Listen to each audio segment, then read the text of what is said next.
Hello everyone, my self Ashish Kumar और आज हम लोग क्लास 12 के ऑर्गेनिक का पहला चैप्टर को स्टार्ट करेंगे जो कि है hello alkane and hello arene. ये बेसिकली रिवीजन लेक्चर होने वाला है। हम लोग कोशिश तो करेंगे इसको वन शॉट में कंप्लीट होने का। अगर वन शॉट में वीडियो लंबा हो जाता है तो अपलोड करने में थोड़ा दिक्कत होगा, इसीलिए हम लोग इसको दो पार्ट में कवर करने का कोशिश करेंगे। तो हम लोग चलो शुरू करते हैं अपना पहला लेक्चर जो कि है hello alkane and hello arene. ठीक है, hello alkane and hello arene. वो सबसे पहले हम लोग ये समझते हैं ये हेलो का मतलब क्या है। तो हेलो का मतलब है यहाँ पे हेलोजन। हेलो का मतलब यहाँ पे है हेलोजन। अल्कीन का मतलब है यहाँ पे हाइड्रोकार्बन।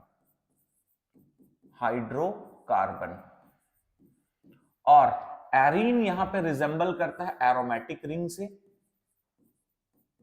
एरोमेटिक रिंग से।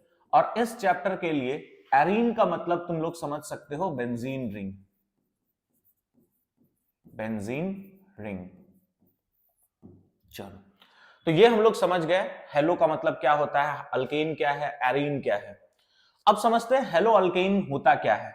तो कोई भी एक अल्काइल ग्रुप के साथ अगर तुम हेलोजन जोड़ दोगे तो इसको हेलो अल्केन कहेंगे।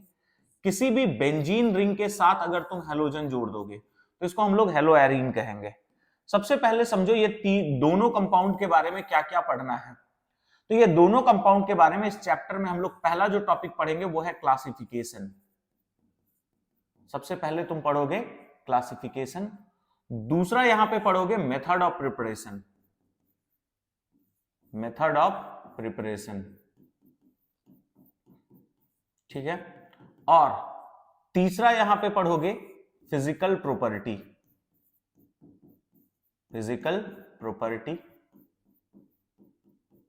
और चौथा पढ़ोगे केमिकल प्रॉपर्टी। Chemical property. तो बाबू मेनली तुम लोग यही चार टॉपिक पढ़ने वाले हो। क्या क्या पढ़ेंगे? Classification, method of preparation, physical property और केमिकल प्रॉपर्टी। और ऑर्गेनिक में जो सबसे ज्यादा इंपॉर्टेंट होता है ना वो यही होता है, मेथड ऑफ प्रिपरेशन और केमिकल प्रॉपर्टी। क्योंकि जितने भी रिएक्शंस वगैरह है सारा का सारा तुम्हारा यही होगा, आइदर मेथड ऑफ प्रिपरेशन में और केमिकल प्रॉपर्टीज में। क्लासिफिकेशन से भी छोटा छोटा क्वेश्चन पूछा जा सकता है एमसीक्यू वगैरह में, मगर बहुत वास्ट क्लासिफिकेशन और फिजिकल प्रॉपर्टी से क्वेश्चन नहीं पूछता है। तो चलो हम लोग अपना पहला टॉपिक स्टार्ट करते हैं जो कि है क्लासिफिकेशन। देर ना करके क्लासिफिकेशन।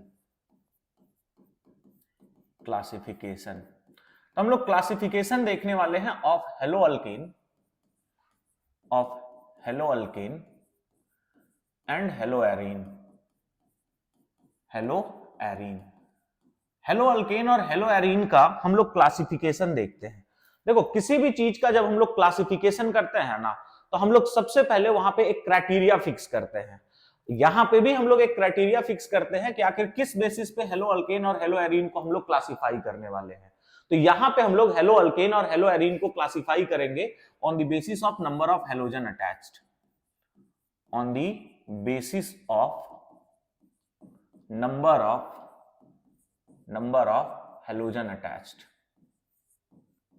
Halogen attached. तो on the basis of number of halogen attached अगर हम लोग बात करें आखिर अल्केन में या फिर एरोमेटिक रिंग में कितना हेलोजन अटैच्ड है, इस बेसिस पे अगर हम लोग बात करें तो जो सबसे पहला टाइप का होगा उसको हम लोग बोलेंगे mono hello alkane. Mono hello alkane सबसे पहला यही होगा।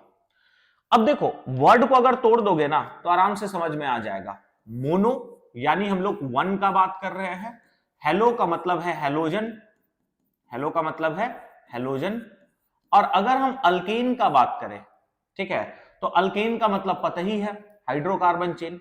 तो अगर किसी भी अल्केन के साथ यानी अल्काइल ग्रुप के साथ अगर एक हेलोजन जुड़ा हुआ है तो इसको मोनो हेलो अल्केन कहेंगे, ठीक है। दूसरा जो होगा यहां पे उसको हम लोग बोलेंगे mono hello arene. Mono hello arene. अगर हम मोनो हेलो एरीन का बात करें तो मोनो हेलो एरीन हम लोग किसको कहेंगे? बेंजीन रिंग के साथ अगर एक हेलोजन जुड़ा हुआ है तो इसी को हम लोग बोलते हैं mono hello arene.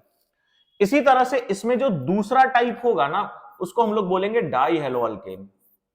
Die hello alkane, ठीक। या फिर दूसरा जो एरोमेटिक रिंग वाला होगा उसको हम लोग बोलेंगे डाई हेलो एरीन। अब देख, पहला हम तुमको अगर बता दिया ना तो दूसरा तुम इजीली प्रेडिक्ट कर सकते हो। डाई हेलो अल्केन किसको कहेंगे? अल्काइल ग्रुप के साथ अगर दो हेलोजन जुड़ा हुआ है तो इसको हम लोग डाई हेलो अल्केन कहेंगे। वही बेंजीन रिंग के साथ अगर तुम दो हेलोजन जोड़ के रखे हो तो इसको हम लोग बोलेंगे डाई हेलो एरीन। बात समझ में आ गया? ठीक है। अब देखो, अगर हम डाई हेलो अल्केन का बात करें ना तो इसको हम दो टाइप में क्लासिफाई कर सकते हैं। एक को हम लोग बोलते हैं जेमिनल डाइहेलाइड, जेमिनल डाइहेलाइड, और दूसरा को बोलते हैं विसनल डाइहेलाइड, विसनल डाइहेलाइड। तो बाबू डाई हेलो अल्केन को ही दो टाइप में क्लासिफाई किया जाता है, जेमिनल और विसनल। डाई हेलो एरीन को हम लोग दो टाइप में क्लासिफाई नहीं करते हैं, ये बात ध्यान रखना। अगर हम जेमिनल डाइहेलाइड का बात करें तो जेमिनल डाइहेलाइड में क्या होगा, दोनों जो हेलोजन होगा वो एक ही कार्बन पे अटैच्ड होगा। जैसे एग्जांपल CH3 CH, इधर Cl और इधर भी एक Cl। अभी दोनों हेलोजन एक ही कार्बन पे अटैच्ड है, इसीलिए इसको हम लोग बोलेंगे जेमिनल डाइहेलाइड। वही अगर हम विसनल डाइहेलाइड का बात करें तो दोनों हेलोजन जो होगा, ठीक है, वो एडजेसेंट कार्बन पे अटैच्ड होगा, तो उसको हम लोग बोलेंगे विसनल डाइहेलाइड। अब यहां पे तुम लोग एक गलती क्या कर सकते हो, ये देखो, एक हम एग्जांपल लेते हैं। जैसे अगर हम इसका बात करें CH2, यहां पे एक हेलोजन जोड़ देते हैं CH2 CH2, और यहां पे एक हेलोजन जोड़ देते हैं। अगर हम इसके बारे में तुमसे पूछे तो ये डाई हेलाइड तो है, मगर क्या जेमिनल और विसनल हो सकता है? ठीक है, तो देखो डेफिनेशन से मैच करो। जेमिनल होने के लिए दोनों हेलोजन एक ही कार्बन पे होना चाहिए, एक ही पे तो है नहीं, तो ये जेमिनल हो नहीं सकता है। ठीक है, विसनल होने के लिए दो हेलोजन अलग अलग कार्बन पे होना चाहिए, मगर यहां पे दोनों अलग अलग कार्बन एडजेसेंट में होना चाहिए। एडजेसेंट का मतलब समझ में आ रहा है, अगल बगल का बात किया जा रहा है। क्या ये दोनों हेलोजन एडजेसेंट कार्बन पे अटैच्ड है? नहीं। तो ये जो है वो विसनल डाइहेलाइड नहीं हो सकता है, क्योंकि विसनल होने के लिए दोनों हेलोजन को एडजेसेंट कार्बन पे अटैच्ड होना चाहिए। ठीक है, ना ही ये जेमिनल होगा ना ही ये विसनल होगा, तो इसको हम लोग डाइहेलाइड बोलेंगे, मगर विसनल डाइहेलाइड नहीं बोलेंगे। तो विसनल डाइहेलाइड के लिए जरूर से जरूर ये बात याद रखना कि दोनों हेलोजन एडजेसेंट कार्बन पे अटैच्ड होना चाहिए। इसी तरह से तीन हेलोजन होगा तो उसको हम लोग बोलेंगे ट्राई हेलो अल्केन, और बेंजीन के केस में ट्राई हेलो एरीन। तो उधर हम लोग क्लासिफाई नहीं करते हैं। मेनली यहां पे जो इंपॉर्टेंट क्वेश्चन आता है वो जेमिनल और विसनल से आता है। अब हम लोग इसके आगे बढ़ते हैं, और नेक्स्ट जो क्लासिफिकेशन हम लोग देखने वाले हैं ये इंपॉर्टेंट है और इससे ज्यादा क्वेश्चन पूछा जाता है, वो है on the basis of hybridization. On the basis of hybridization. अगर हम हाइब्रिडाइजेशन के बेसिस पे बात करें तो हाइब्रिडाइजेशन के बेसिस पे हेलो अल्केन या फिर हेलो एरीन को दो टाइप में क्लासिफाई किया जाता है। और वो दो टाइप क्या क्या है? तो एक को हम लोग बोलते हैं sp3 हाइब्रिडाइज्ड, sp3 हाइब्रिडाइज्ड, और दूसरा जो होगा उसको हम लोग बोलेंगे sp2 हाइब्रिडाइज्ड। अब हम लोग पता कैसे करेंगे कि sp3 हाइब्रिडाइज्ड किसको कहेंगे और sp2 हाइब्रिडाइज्ड किसको कहेंगे? तो sp3 हाइब्रिडाइज्ड वाला में हेलोजन जो होगा, halogen attached with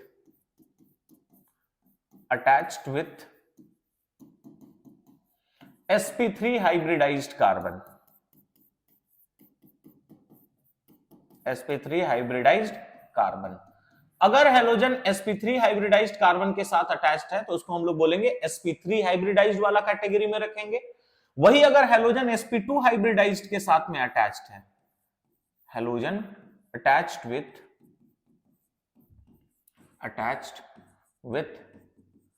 sp2 hybridised carbon, sp2 hybridised carbon, तो इसमें जो हेलोजन होगा वो sp2 हाइब्रिडाइज्ड कार्बन के साथ में अटैच्ड होगा। तो चलो ब्रीफली हम लोग इसका टाइप भी देख लेते हैं जल्दी जल्दी। बाबू sp3 हाइब्रिडाइज्ड में जो हेलो अल्केन है वो तीन तरह का होता है, अल्काइल हैलाइड तीन तरह का होता है। सबसे पहला को हम लोग अल्काइल हैलाइड ही बोलते हैं, अल्काइल हैलाइड। दूसरा जो टाइप है यहां पे उसको बोला जाता है एलाइल हैलाइड, एलाइल हैलाइड। और तीसरा जो टाइप है उसको हम लोग बोलते हैं बेंजाइल हैलाइड, ये होता है।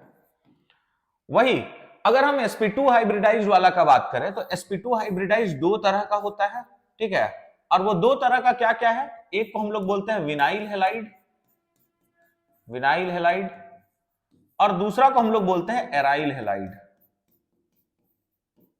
ठीक है ना। तो अब हम लोग एक एक करके समझते हैं ये अल्काइल हेलाइड होता क्या है, एलाइल हेलाइड क्या होता है, बेंजाइल हेलाइड क्या होता है और विनाइल हेलाइड क्या होता है, ठीक है। अगर हम अल्काइल हेलाइड का बात करें तो किसी भी अल्काइल ग्रुप के साथ हेलोजन अटैच्ड होगा, यानी जैसे CH3 CH2 ये एक अल्काइल ग्रुप है, इसके साथ हेलोजन जोड़ दोगे तो इसको हम लोग बोलेंगे अल्काइल हेलाइड। और इस कार्बन के साथ हेलोजन अटैच्ड है, आप लोग इसका हाइब्रिडाइजेशन कैलकुलेट करके देखना sp3 ही आएगा। वही अगर हम लोग एलाइल हेलाइड का बात करें तो एलाइल हेलाइड समझने के लिए समझो कैसे हम लोग पहचानेंगे। तो ये तुम्हारा डबल बॉन्डेड कार्बन है, डबल बॉन्डेड कार्बन के जस्ट बगल वाला कार्बन जिसका हाइब्रिडाइजेशन sp3 हो, हम क्या बोले, डबल बॉन्डेड कार्बन का जस्ट बगल वाला कार्बन जिसका हाइब्रिडाइजेशन क्या होना चाहिए, sp3, इसको हम लोग बोलते हैं एलाइल कार्बन, इसको हम लोग बोलते हैं एलाइल कार्बन। और इस एलाइल कार्बन के साथ अगर हेलोजन जोड़ दो, इस एलाइल कार्बन के साथ एक हाइड्रोजन को हटा दो और इसके जगह में हेलोजन जोड़ दो, तो इसी को हम लोग बोलते हैं एलाइल हेलाइड, ठीक है। तो एलाइल हेलाइड किसको कहा जाता है, डबल बॉन्डेड कार्बन का जस्ट बगल वाला कार्बन, हाइब्रिडाइजेशन sp3 होना चाहिए, उसके साथ अगर हेलोजन जोड़ दोगे तो उसको हम लोग बोलेंगे एलाइल हेलाइड, और जो कार्बन होगा उसको एलाइल कार्बन बोला जाता है। बेंजाइल हेलाइड किसको कहते हैं, तो बेंजाइल वर्ड आया है तो इसके लिए पहले तुमको एक बेंजीन रिंग चाहिए, उससे मान लो कोई भी एक अल्काइल ग्रुप जुड़ा हुआ होना चाहिए, ठीक है। तो एक अल्काइल ग्रुप जुड़ा हुआ है तो बेंजीन रिंग से जो अल्काइल ग्रुप जुड़ा हुआ है और जो कार्बन बेंजीन रिंग के कार्बन से डायरेक्टली अटैच्ड है, उससे अगर एक हाइड्रोजन हटा के हेलोजन जोड़ दोगे तो उसी को हम लोग बेंजाइल हेलाइड कहेंगे। और एक समझो, जैसे हम लोग दो कार्बन वाला अल्काइल ग्रुप जोड़ देते हैं, यहां पे ले लो CH2 CH3, अब ये भी तुम्हारा अल्काइल ग्रुप ही है, तो बेंजाइल हेलाइड बनाने के लिए तुमको क्या करना होगा, जो कार्बन बेंजीन रिंग से डायरेक्टली अटैच्ड है उससे हाइड्रोजन हटा के हेलोजन जोड़ना है, जो कार्बन डायरेक्टली अटैच्ड है उससे अगर हेलोजन जुड़ा हुआ है तो इसको हम लोग बेंजाइल हेलाइड कहते हैं। तुम लोग का पीवाईक्यू में एलाइल हेलाइड से भी क्वेश्चन पूछा गया है और बेंजाइल हेलाइड से भी क्वेश्चन पूछा गया है। इनफैक्ट इस ईयर का नीट में भी एलाइल हेलाइड से क्वेश्चन पूछा गया है और बेंजाइल हेलाइड से बोर्ड में तो क्वेश्चन आता ही आता है। नेक्स्ट अगर हम लोग बात करें ना, विनाइल हेलाइड किसको कहते हैं, तो विनाइल हेलाइड के बारे में याद रखना, डबल बॉन्डेड कार्बन के साथ अगर हेलोजन अटैच्ड है, ठीक है, तो उसको हम लोग बोलते हैं vinyl halide. Double bonded carbon के साथ अगर हेलोजन डायरेक्टली अटैच्ड है तो उसको हम लोग क्या कहेंगे, विनाइल हेलाइड। और एराइल हेलाइड में होता क्या है, तो बेंजीन रिंग के साथ अगर हेलोजन डायरेक्टली अटैच्ड है तो उसी को हम लोग बोलते हैं एराइल हेलाइड। अब अगर हम बात करें तो यहां पे इस कार्बन का तुम हाइब्रिडाइजेशन कैलकुलेट करके देख लेना, इसका हाइब्रिडाइजेशन sp2 ही आएगा। अब इतना आप लोग सीख चुके हो कि हाइब्रिडाइजेशन कैसे कैलकुलेट करते हैं, होप सो याद होगा कि ऑर्गेनिक कंपाउंड में हाइब्रिडाइजेशन निकालने का फॉर्मूला है number of sigma bond plus lone pair. अगर सिग्मा बॉन्ड और लोन पेयर का सम 2 के इक्वल हुआ तो हाइब्रिडाइजेशन sp, 3 के इक्वल हुआ तो sp2 और 4 के इक्वल हुआ तो sp3। ये आप लोग खुद से चेक कर सकते हो। अगर हम यहां पे बात करें इसका हाइब्रिडाइजेशन का, तो इसका भी हाइब्रिडाइजेशन sp2 ही होगा। सिमिलरली इस कार्बन का हाइब्रिडाइजेशन निकालोगे तो इसका sp3 ही आएगा। तो पहचानने का यही तरीका है, sp3 हाइब्रिडाइज्ड अगर होगा तो जिस कार्बन के साथ हेलोजन अटैच्ड है वो sp3 हाइब्रिडाइज्ड कार्बन के साथ अटैच्ड होगा, और sp2 में जिस कार्बन के साथ हेलोजन अटैच्ड है वो sp2 हाइब्रिडाइज्ड के साथ में अटैच्ड होगा। अब क्लासिफिकेशन में बस इतना ही है। हम लोग नेक्स्ट कुछ और छोटा छोटा पॉइंट्स के बारे में बात करते हैं, जो कि है नेचर ऑफ CX बॉन्ड के बारे में। नेक्स्ट हम लोग बात करने वाले हैं नेचर ऑफ CX बॉन्ड। अगर हम CX बॉन्ड का नेचर के बारे में बात करें तो CX बॉन्ड का नेचर क्या होता है इसके बारे में देखते हैं। तो अब ये है कार्बन और ये है हेलोजन। हम लोग को ये अच्छे से पता है कि कार्बन और हेलोजन के बीच में इलेक्ट्रोनेगेटिविटी का डिफरेंस होता है, जिसके कारण यहाँ डेल्टा नेगेटिव और यहाँ पे आएगा डेल्टा पॉजिटिव। बात समझ आया। अब जिस भी बॉन्ड के अलोंग इस तरह का पार्शियल नेगेटिव और पार्शियल पॉजिटिव चार्ज डेवलप होता है उस बॉन्ड को हम लोग पोलर बॉन्ड बोलते हैं। यानी जो CX बॉन्ड का नेचर है वो कैसा नेचर का होगा, पोलर नेचर का होगा। नेक्स्ट हम लोग बात करने वाले हैं bond length of CX bond. Bond length of different type of CX bond. Different type of CX bond. CX bond, अलग अलग CX बॉन्ड का बॉन्ड लेंथ के बारे में हम लोग बात करते हैं। अब आप लोग को यह बात अच्छी तरह से पता होगा कि X के प्लेस में क्या क्या हो सकता है। फ्लोरीन हो सकता है, क्लोरीन हो सकता है, ब्रोमीन हो सकता है और आयोडीन हो सकता है। ठीक है, अब देखो क्या हर एक केस में बॉन्ड लेंथ सेम होगा? क्या नहीं होगा, क्योंकि फ्लोरीन का साइज अलग है, क्लोरीन का साइज अलग है, ब्रोमीन का साइज अलग है और आयोडीन का साइज अलग है। मतलब हर एक केस में बॉन्ड लेंथ अलग अलग होगा। तो अगर हमको बॉन्ड लेंथ पूछा जाए तो सबसे जो बड़ा बॉन्ड लेंथ होता है ना, वो कार्बन आयोडीन का होता है। सबसे बड़ा बॉन्ड लेंथ किसका होता है? Carbon iodine. फिर होता है कार्बन और ब्रोमीन, फिर होता है कार्बन और क्लोरीन, फिर होता है कार्बन और फ्लोरीन। इस तरह से तो हम लोग इसको समझने के लिए लिखे हैं, मगर एक्चुअली में तुमको किताब में इस तरह से दिखाई देगा। हम लोग बोलते हैं अल्काइल आयोडाइड में बॉन्ड लेंथ सबसे बड़ा होता है, फिर होता है अल्काइल ब्रोमाइड, फिर होता है अल्काइल क्लोराइड और सबसे छोटा बॉन्ड लेंथ होता है अल्काइल फ्लोराइड का। क्या बात यहां पे समझ में आ गया? ठीक है, नेक्स्ट अगर हम लोग बात करें तो नेक्स्ट जो हम लोग ऑर्डर देखने वाले हैं वो है bond dissociation energy. Bond dissociation energy. बाबू अगर हम बॉन्ड डिसोसिएशन एनर्जी का बात करें तो बॉन्ड डिसोसिएशन एनर्जी का ऑर्डर देखने से पहले तुम लोग को यह समझना होगा कि आखिर ये बॉन्ड डिसोसिएशन एनर्जी है क्या। अगर हम बॉन्ड डिसोसिएशन एनर्जी का बात करें, ठीक है, तो किसी भी बॉन्ड को तोड़ने के लिए जो एनर्जी का जरूरत पड़ता है उसको हम लोग बॉन्ड डिसोसिएशन एनर्जी बोलते हैं। बॉन्ड डिसोसिएशन एनर्जी में एक बात ध्यान रखना, जो बॉन्ड जितना छोटा होगा उसको तोड़ने के लिए उतना ही ज्यादा एनर्जी का रिक्वायरमेंट होता है। तो बताओ तो सबसे छोटा बॉन्ड यहां पे कौन है तुम्हारा? RF। यानी RF के केस में बॉन्ड लेंथ जो होगा वो बॉन्ड डिसोसिएशन एनर्जी जो होगा वो सबसे ज्यादा होगा। फिर होगा तुम्हारा RCl, फिर होगा तुम्हारा RBr और फिर होगा तुम्हारा RI।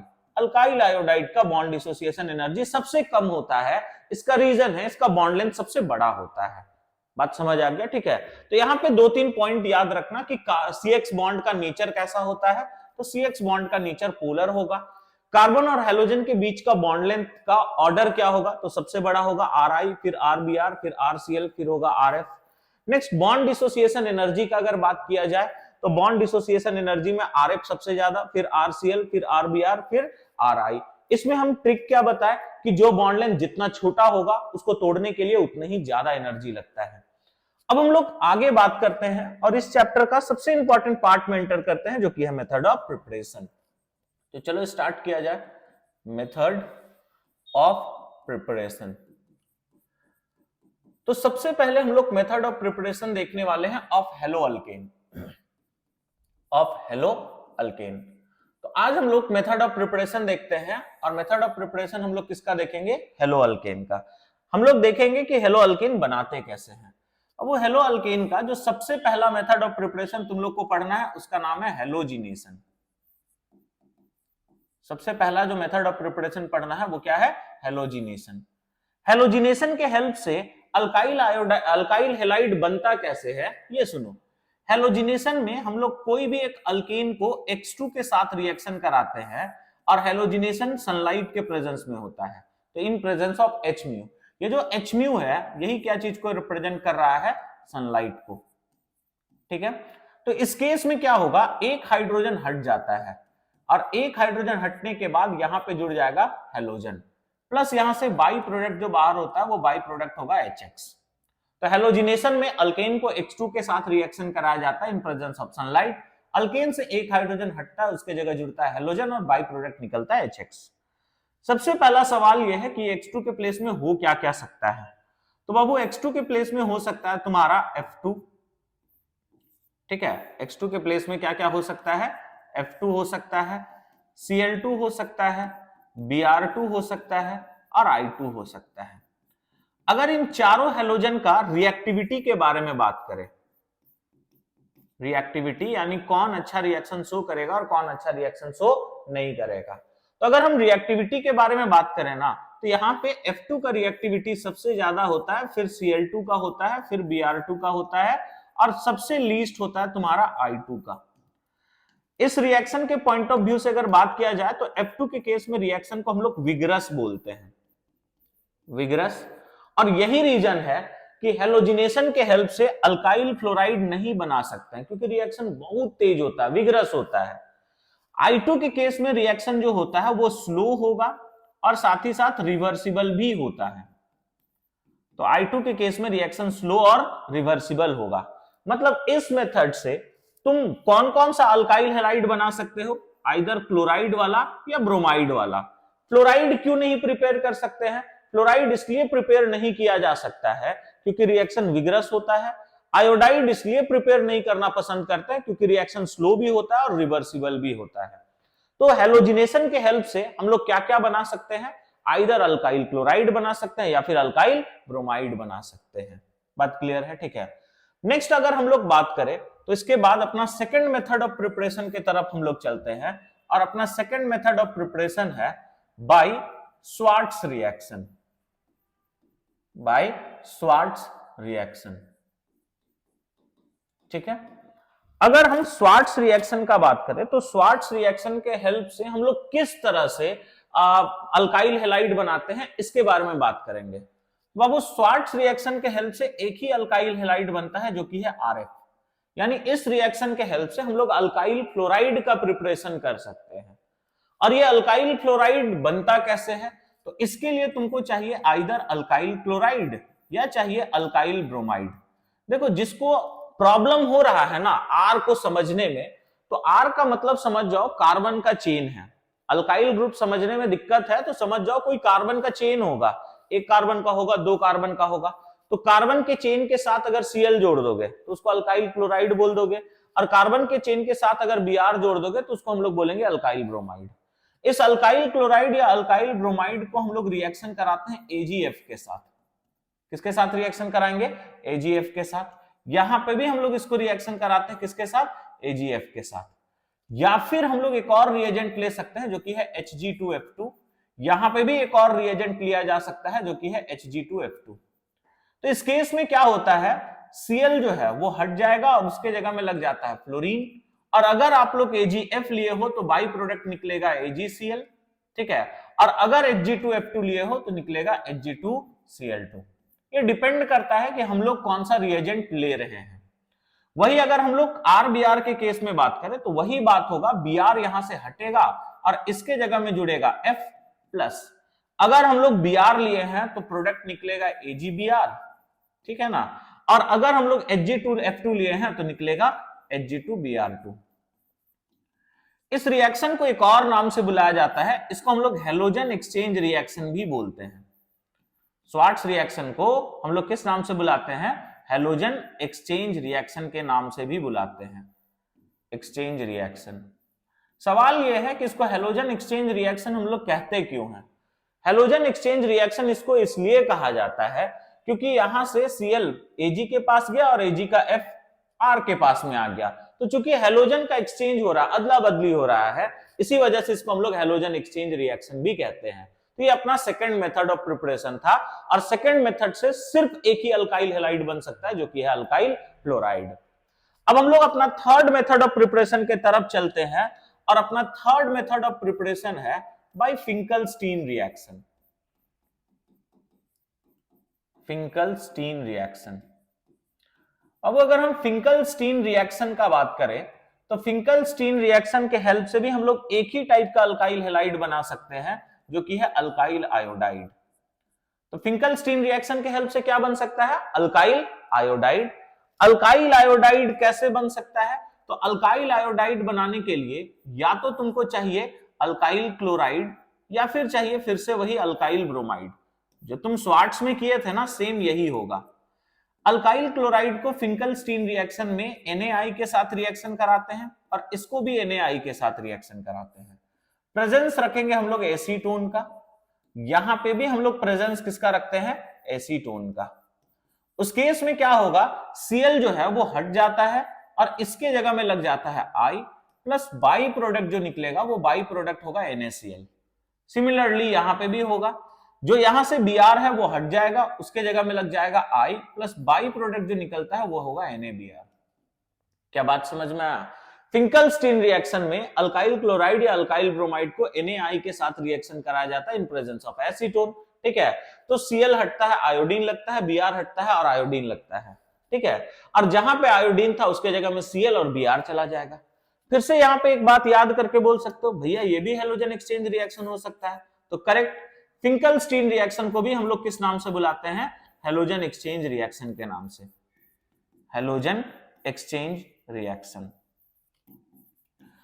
ठीक है। तो ये डायरेक्टली हमसे क्वेश्चन में या फिर एमसीक्यू में पूछा जाएगा कि 4 ऑप्शन देके बोल देगा कि बताओ कौन कौन सा हेलोजन एक्सचेंज रिएक्शन है।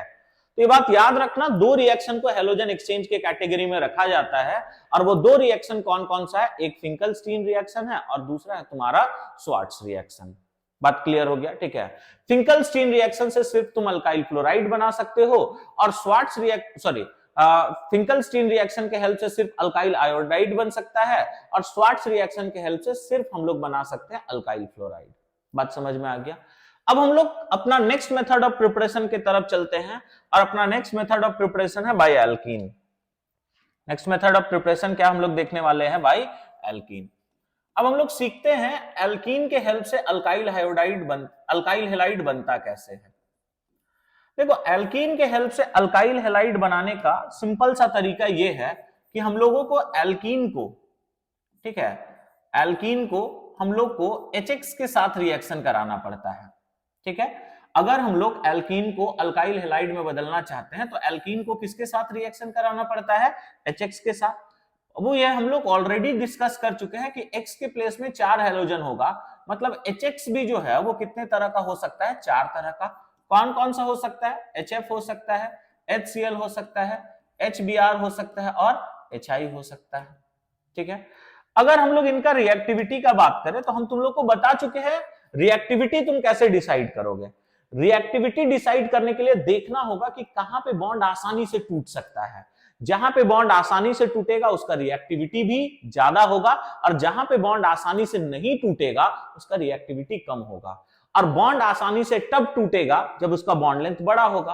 और बॉन्ड लेंथ किस केस में बड़ा होगा? आयोडीन के केस में या फ्लोरीन के केस में? तो ऑब्वियसली आयोडीन का साइज बड़ा होता है तो बॉन्ड लेंथ भी बड़ा होगा।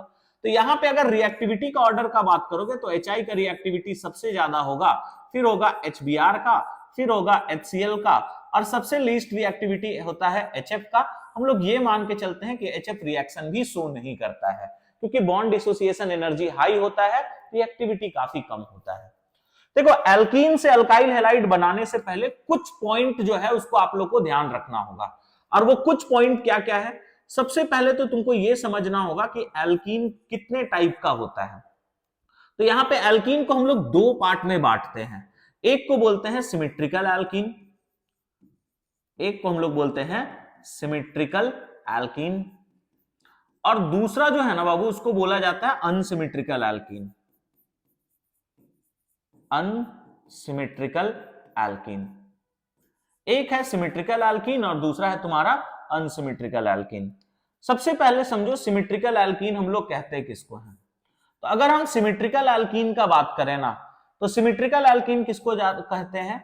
अगर डबल बॉन्डेड कार्बन के पास सिमिलर ग्रुप हो, जैसे देखो इस डबल बॉन्डेड कार्बन के पास भी 2 हाइड्रोजन, इस डबल बॉन्डेड कार्बन के पास भी 2 हाइड्रोजन, तो इसको हम लोग सिमेट्रिकल एल्कीन कहते हैं।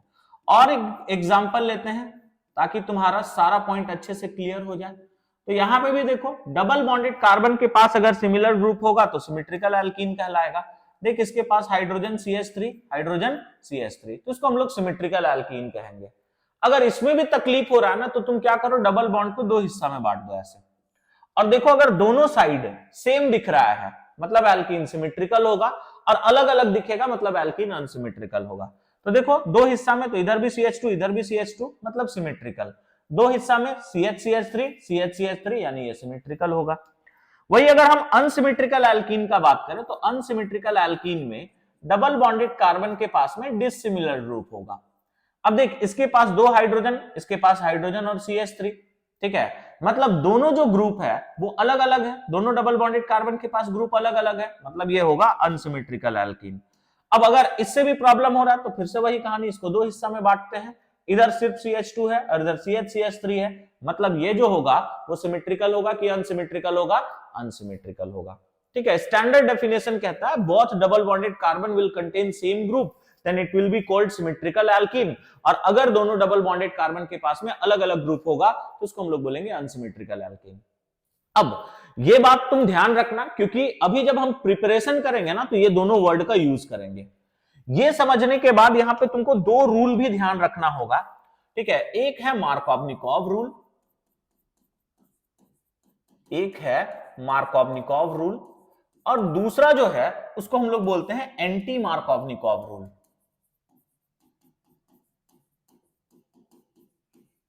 मार्कोवनिकॉव रूल और दूसरा है तुम्हारा एंटी मार्कोवनिकॉव रूल।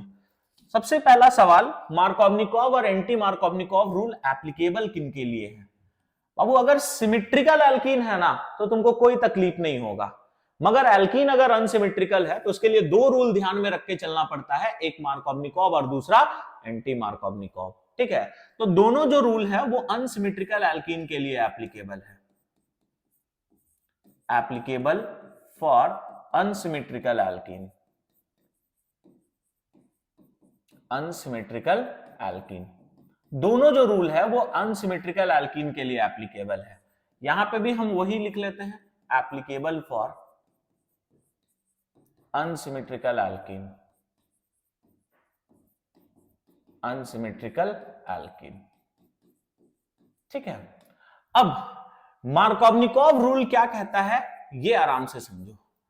अगर हम मार्कोवनिकॉव रूल के बारे में बात करें ना तो मार्कोवनिकॉव रूल कहता है डबल बॉन्डेड सिस्टम में नेगेटिव पार्ट वहां जुड़ेगा जहां पे हाइड्रोजन का नंबर कम है।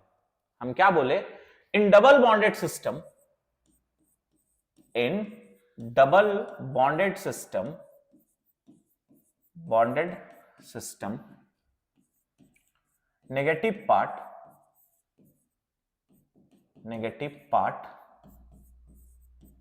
gets attached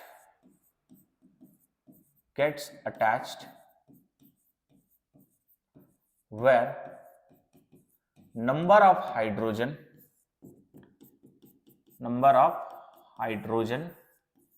is less,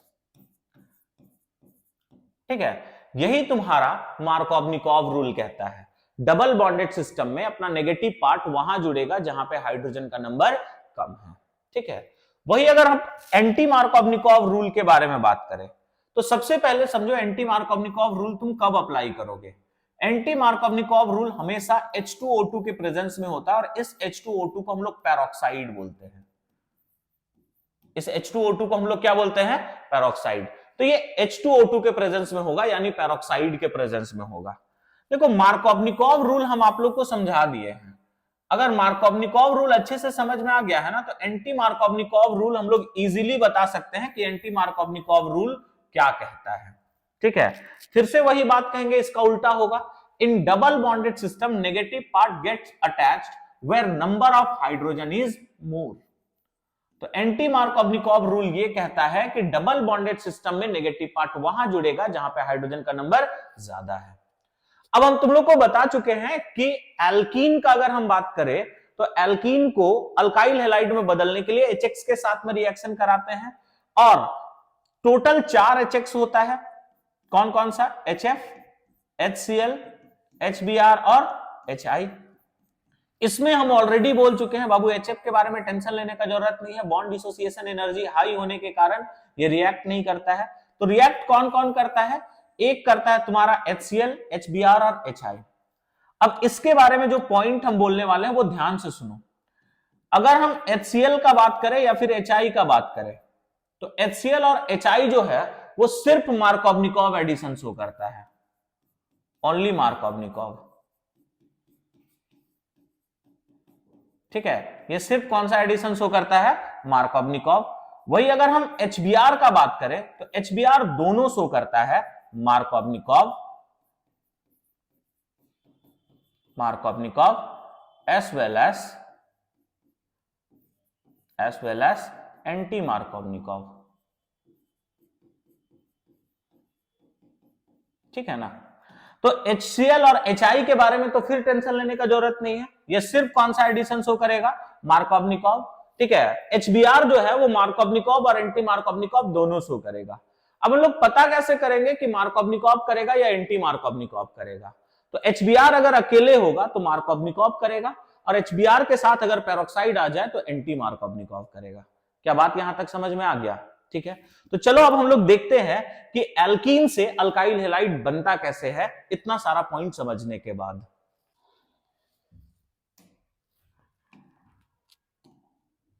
चलो अब हम लोग देखते हैं फाइनली कि एल्कीन से अल्काइल हैलाइड बनता कैसे है। तो सबसे पहले हम लोग सिमेट्रिकल एल्कीन में रिएक्शन देखते हैं। In case of symmetrical alkene,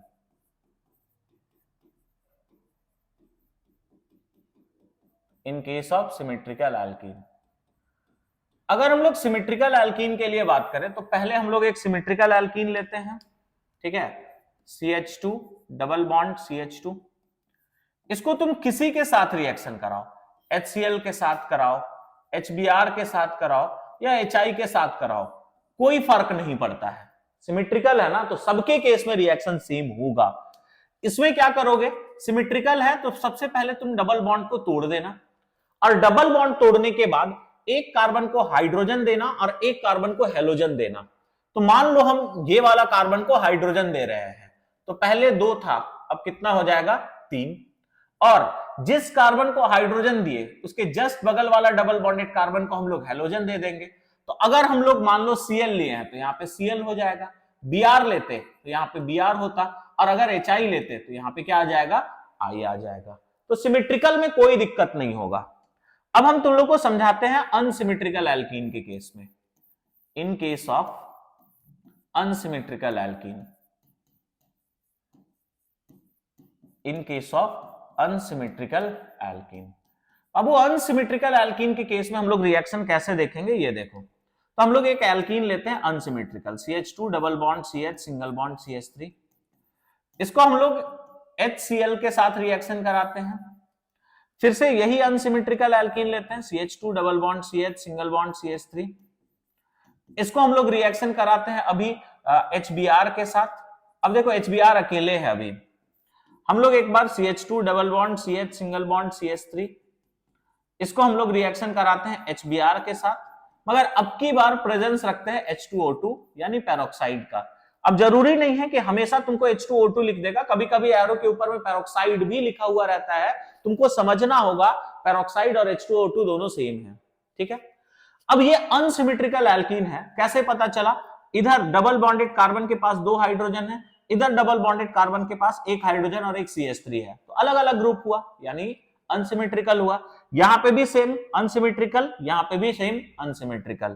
तो बाबू हम ऑलरेडी तुम लोग को बता चुके हैं, और क्या बताए कि अगर एल्कीन अनसिमेट्रिकल है और HCl है तो एडिशन कभी भी एंटी मार्कोवनिकॉव होगा नहीं, सिर्फ मार्कोवनिकॉव होगा।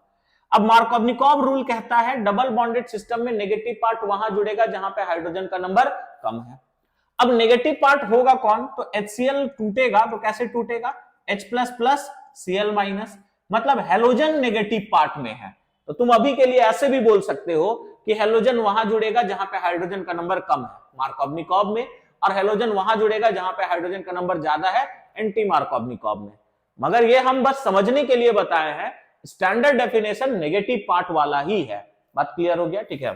अब देखो ये डबल बॉन्ड को तोड़ दिए, मार्कोवनिकॉव एडिशन कराना है, तो डबल बॉन्डेड सिस्टम में इसके पास 2 हाइड्रोजन और इसके पास 1 हाइड्रोजन, तो बोलता है नेगेटिव पार्ट वहां जुड़ेगा जहां हाइड्रोजन का नंबर कम है, मतलब ये CH में जुड़ेगा या CH2 में जुड़ेगा, तो ऑब्वियसली ये कहां पे जुड़ेगा, CH में, और CH2 को एक और हाइड्रोजन मिल जाएगा, क्योंकि डबल बॉन्ड तोड़ेंगे तो जिसके पास कम हाइड्रोजन है उसको हेलोजन देंगे और जिसके पास ज्यादा हाइड्रोजन है उसको हाइड्रोजन ही दिया जाएगा। तो फाइनली अगर तुमसे प्रोडक्ट पूछा जाए इसका तो क्या होगा, इसको देखो, यहां पे हम लोग लिखेंगे CH3, यहां पे आ जाएगा CH, और यहां पे हम लोग क्या लिख लेंगे तुम्हारा Cl, और इधर आ जाएगा तुम्हारा क्या, CH3। फिर से ये तुम्हारा अनसिमेट्रिकल एल्कीन है और इसको हम लोग HBr के साथ रिएक्शन कराए हैं, तो फिर से ये डबल बॉन्ड को तोड़ दो। अब एल्कीन अगर हम बात करें तो फिर से यहाँ पे सिमेट्रिकल है या अनसिमेट्रिकल है, तो एल्कीन अनसिमेट्रिकल है, और HBr अकेले है, मतलब मार्कोवनिकॉव होगा या एंटी मार्कोवनिकॉव, तो ऑब्वियसली यहाँ पे मार्कोवनिकॉव एडिशन होगा। अब फिर से अगर हम बात करें तो जहां पे हाइड्रोजन का नंबर ज्यादा है उसको हाइड्रोजन ही दो, तो प्रोडक्ट यहाँ पे क्या बनेगा, CH3, CH को क्या मिल जाएगा, Br, और यहाँ पे क्या होगा, CH3। अब HBr के साथ पेरोक्साइड आ गया, मतलब Br वहां जुड़ेगा जहां पे हाइड्रोजन का नंबर अधिक है। अब तुम लोग कहोगे कि यहाँ पे 3 हाइड्रोजन और यहाँ पे 2 हाइड्रोजन, तो Br तो यहाँ जुड़ना चाहिए, मगर हम डेफिनेशन में एक बात बताएं कि सारा जो एडिशन होगा वो डबल बॉन्डेड सिस्टम में होगा। तो क्या ये डबल बॉन्डेड सिस्टम का पार्ट है? नहीं है। डबल बॉन्डेड सिस्टम का पार्ट ये है, और इसके अंदर में तुमको देखना है कि कहां हाइड्रोजन कम है और कहां हाइड्रोजन ज्यादा है। तो ये डबल बॉन्ड को तो पहले तोड़ेंगे और हम लोग Br को वहां जोड़ेंगे जहां हाइड्रोजन का नंबर अधिक है। तो पहले ही वाला कार्बन पे हाइड्रोजन का नंबर अधिक है, यानी फाइनली प्रोडक्ट क्या बनेगा? CH2। यहां पे आ जाएगा Br, यहां पे आएगा CH2 और यहां पे आ जाएगा CH3। तो इस तरह से हम लोग एल्कीन को अल्काइल हैलाइड में बदलते हैं। एल्कीन को अल्काइल हैलाइड में बदलने के लिए HX के साथ में रिएक्शन कराया जाता है। अगर HCl और HBr हुआ, सॉरी HCl और HI हुआ और अनसिमेट्रिकल एल्कीन, तो सिर्फ मार्कोवनिकॉव एडिशन होगा, जबकि HBr मार्कोवनिकॉव एंटी मार्कोवनिकॉव दोनों को शो करेगा। HBr अकेले हुआ तो मार्कोवनिकॉव एडिशन, HBr के साथ पेरोक्साइड हुआ यानी एंटी मार्कोवनिकॉव एडिशन। ये खत्म करने के बाद हम लोग नेक्स्ट मेथड ऑफ प्रिपरेशन के तरफ चलते हैं, और अपना नेक्स्ट मेथड ऑफ प्रिपरेशन है तुम्हारा बाई अल्कोहल। By alcohol. अब वो अल्कोहल के हेल्प से हम लोग अल्काइल हैलाइड बनाना सीखते हैं। अल्कोहल को अल्काइल हैलाइड में बदलने का न्यूमरस तरीका है। सबसे पहला तरीका है कि अल्कोहल को तुम HX के साथ में रिएक्शन करा दो। अगर अल्कोहल को तुम HX के साथ में रिएक्शन कराते हो तो OH हटता है और यहां पे लगता है X प्लस बाई प्रोडक्ट जो होगा वो बाई प्रोडक्ट होगा H2O। पहला तरीका ये है। दूसरा तरीका ये है कि अल्कोहल को तुम PCl3 के साथ रिएक्शन करा दो। किसके साथ रिएक्शन कराएंगे? PCl3 के साथ। अगर अल्कोहल को हम लोग PCl3 के साथ रिएक्शन कराए तो वही कहानी होगा, OH हटेगा और Cl जुड़ेगा और बाई प्रोडक्ट निकलता है H3PO3। ठीक है। तीसरा तरीका यह है कि अल्कोहल को ROH को हम लोग रिएक्शन करा देते हैं PCl5 के साथ। तो जब PCl5 के साथ रिएक्शन कराओगे तो प्रोडक्ट यहां पे बनेगा RCl। बाई प्रोडक्ट में चेंजेस होता है। बाई प्रोडक्ट में यहां पे निकलेगा एक बाई प्रोडक्ट HCl और दूसरा बाई प्रोडक्ट निकलता है POCl3। इस रिएक्शन के बारे में एक इंपॉर्टेंट बात ध्यान रखना कि एक PCl3 का मॉलिक्यूल 3 अल्कोहल मॉलिक्यूल को अल्काइल क्लोराइड में बदल सकता है।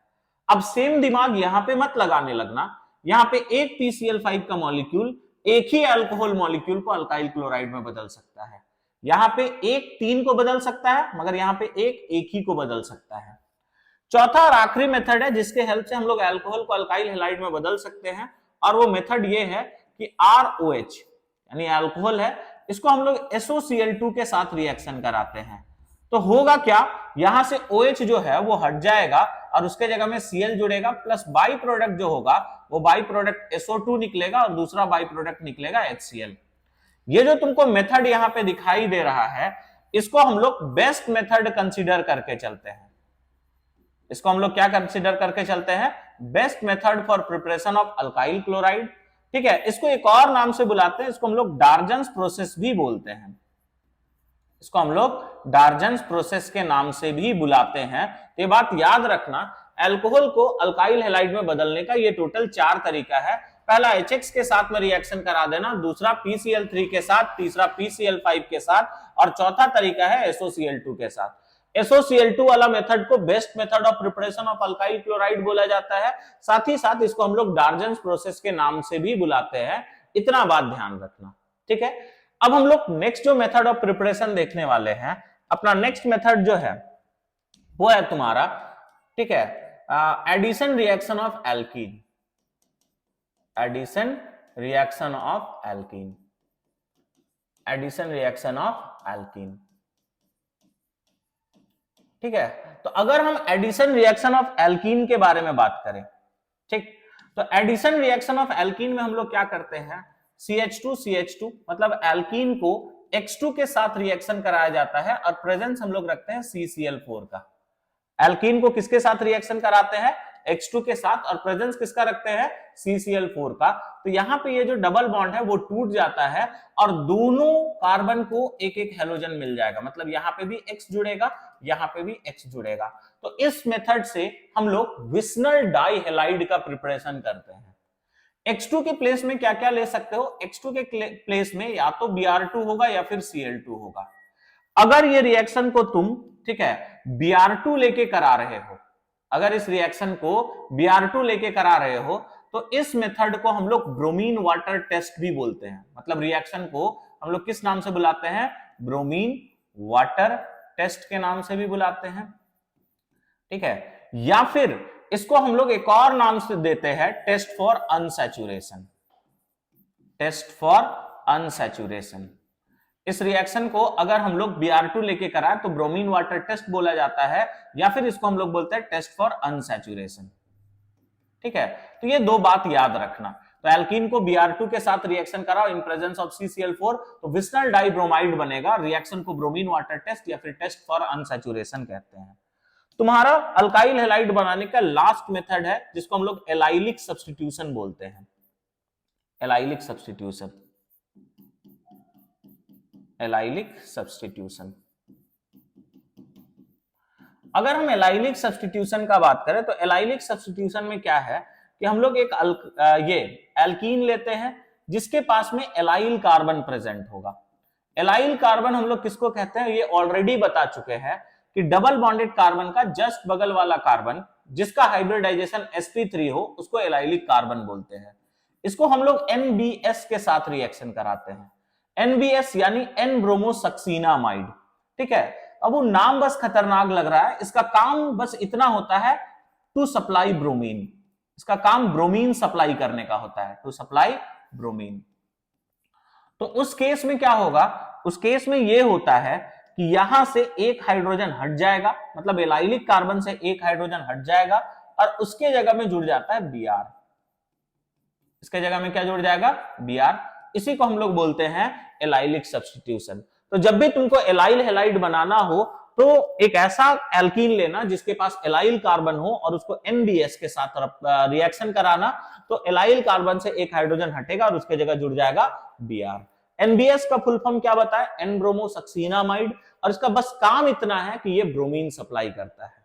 तो this was all about method of preparation of hello alkane. यही कुछ गिना चुना मेथड था। इसमें दो रिएक्शन तो याद रखना ही रखना है, साथ ही साथ हम दो इंपॉर्टेंट मेथड बताए हैं, एक स्वार्ट्स और फिंकलस्टीन। नेम रिएक्शन से आप लोग से डायरेक्टली क्वेश्चन पूछा जा सकता है। डायरेक्टली पूछ लेगा कि what is Swarts reaction, what is Finkelstein reaction. तो वहां पे रिएक्शन तो लिखना ही लिखना होगा, साथ ही साथ उसका स्टेटमेंट भी लिखना होगा। अब स्टेटमेंट को बैठ के रटना मत, रिएक्शन याद करना और उसी के बेसिस पे स्टेटमेंट फ्रेम करना। जैसे अगर हम स्वार्ट्स रिएक्शन का बात करें तो स्वार्ट्स रिएक्शन का स्टेटमेंट तुम कैसे बोलोगे? In this reaction alkyl chloride और alkyl bromide reacts with silver fluoride. अगर सिल्वर फ्लोराइड भी नहीं बोलने आ रहा ना तो लिख देना रिएक्ट्स विथ AgF और Hg2F2 to get alkyl chloride as product. तो जो रिएक्शन है उसी को स्टेटमेंट में लिख देना, तुम्हारा स्टेटमेंट हो जाएगा। उसको एक्स्ट्रा से याद करने का या रटने का जरूरत नहीं है। ये खत्म करने के बाद अब हम लोग चलते हैं method of preparation of haloarene में। चलो स्टार्ट करते हैं method of preparation of haloarene. Method of preparation of haloarene, preparation of haloarene. बाबू सबसे पहले समझो हेलोएरिन कहते किसको है। अगर हेलोएरिन का बात करें ना तो बेंजीन रिंग के साथ अगर हेलोजन जोड़ दिया जाए तो इसी को हम लोग बोलते हैं हेलोएरिन। देखो जितना हम लोग कष्ट किए हेलो अल्केन का मेथड सीखने में ना, हेलोएरिन उतना ही आसान है। हेलोएरिन के लिए सबसे पहले ये याद रखना कि तुमको एक चाहिए एनिलीन। एनिलीन किसको कहते हैं? बेंजीन रिंग के ऊपर में NH2, इसी को हम लोग बोलते हैं एनिलीन। इसको हम लोग क्या कहते हैं? एनिलीन। इस एनिलीन को तुम रिएक्शन करा देना NaNO2 प्लस HCl के साथ। तो ये जो एनिलीन है ये चेंज हो जाता है ये कंपाउंड में, NH2 के जगह में आ जाएगा N2 प्लस और Cl माइनस। इसको हम लोग नाम देते हैं benzene diazonium salt. Benzene diazonium salt. अब यहां पे एक टर्म हम यूज करेंगे डाइएजोनियम ग्रुप। तो N2 प्लस और Cl माइनस को हम लोग डाइएजोनियम ग्रुप कहते हैं। अब जितना भी मेथड है ना हेलोएरिन का, मैक्स मेथड इसी से हो जाएगा। इस बेंजीन डाइएजोनियम सॉल्ट को तुम रिएक्शन कराओ CuCl के साथ या फिर बोल सकते हो Cu2Cl2 के साथ। तो जो डाइएजोनियम ग्रुप है वो हट जाएगा और इसके जगह में जुड़ जाएगा Cl। इसको रिएक्शन करा दो किसके साथ? CuBr के साथ या फिर बोल सकते हो Cu2Br2। तो डाइजोनियम ग्रुप जो है वो हट जाएगा और इसके जगह में जुड़ जाएगा Br। इसको अगर हम लोग रिएक्शन कराए Ki के साथ तो डाइजोनियम ग्रुप जो है वो हट जाएगा और उसके जगह में जुड़ जाएगा आयोडीन। अगर हम लोग इसको रिएक्शन कराए कॉपर पाउडर प्लस HCl के साथ तो फिर से वही कहानी होगा, डाइजोनियम ग्रुप हट जाएगा और उसके जगह जुड़ जाएगा Cl। फिर से इसको अगर रिएक्शन कराया जाए कॉपर पाउडर प्लस HBr के साथ तो फिर से वही कहानी, डाइजोनियम ग्रुप हटेगा और उसके जगह जुड़ जाएगा Br।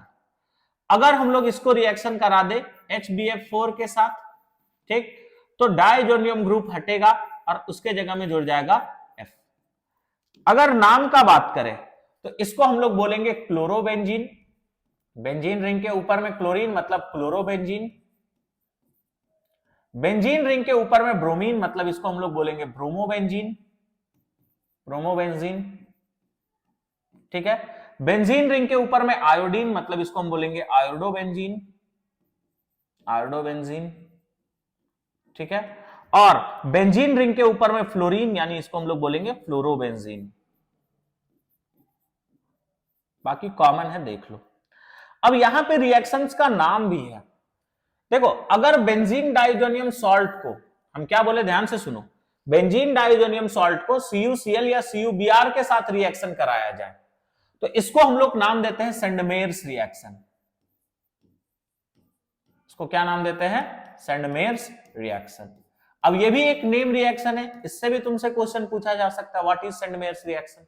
सिंपली क्या स्टेटमेंट दोगे, बेंजीन डाइजोनियम सॉल्ट को CuCl के साथ रिएक्ट कराते हैं या CuBr के साथ तो क्लोरो और ब्रोमोबेंजीन बन जाता है। आयोडो वाला का कोई नाम नहीं है। वही अगर कॉपर पाउडर और, ठीक है, HCl या HBr के साथ रिएक्शन कराओगे तो इस रिएक्शन का नाम दिया जाता है गेटरमैन रिएक्शन, गेटरमैन रिएक्शन, ठीक है। क्यों हो गया। नेक्स्ट अगर हम लोग बात करें HBF4 के साथ रिएक्शन कराओगे तो इसको हम लोग बोलते हैं बाल्स-कीमैन रिएक्शन, बाल्स-कीमैन रिएक्शन। तो ये था तुम्हारा मेथड ऑफ प्रिपरेशन ऑफ हेलोएरिन। इसके अलावा कुछ और मेथड है जिसको हम लोग बोलते हैं डायरेक्ट हेलोजिनेशन। और वो मेथड क्या क्या है ये देखो। डायरेक्ट हेलोजिनेशन के लिए हम लोग बेंजीन रिंग लेते हैं और इसको हम लोग Cl2 के साथ रिएक्शन कराते हैं और प्रेजेंस हम लोग रखते हैं आइदर FeCl3 का या फिर कभी कभी AlCl3 भी लिया जाता है। तो उस केस में क्या होगा, बेंजीन रिंग से एक हाइड्रोजन हटेगा और उसके जगह में क्या जुड़ जाएगा, Cl। तो ये भी एक मेथड है तुम्हारा, ठीक है। और भी एक मेथड है, हम लोग टॉलिन ले सकते हैं। टॉलिन किसको कहते हैं, बेंजीन रिंग के ऊपर में CH3, इसको अगर Cl2 के साथ रिएक्शन कराया जाए और प्रेजेंस हम लोग रखते हैं AlCl3 का तो यहां पे दो प्रोडक्ट बन सकता है, ठीक है।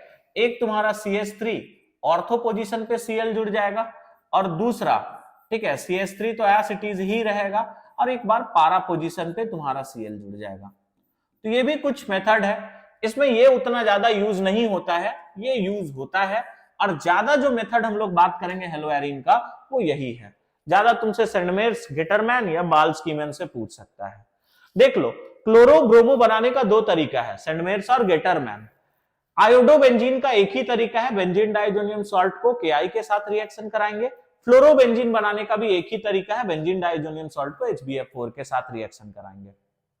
तो this was all about method of preparation of haloalkane and haloarene. हम लोग आज इतने ही मेथड को डिस्कस करेंगे। इसके बाद जो नेक्स्ट लेक्चर आएगा हम लोग का, उसमें हम लोग डिस्कस करेंगे फिजिकल प्रॉपर्टी और केमिकल प्रॉपर्टी। तो पढ़ते रहिए, हम लोग मिलते हैं नेक्स्ट लेक्चर में, तब तक के लिए थैंक यू।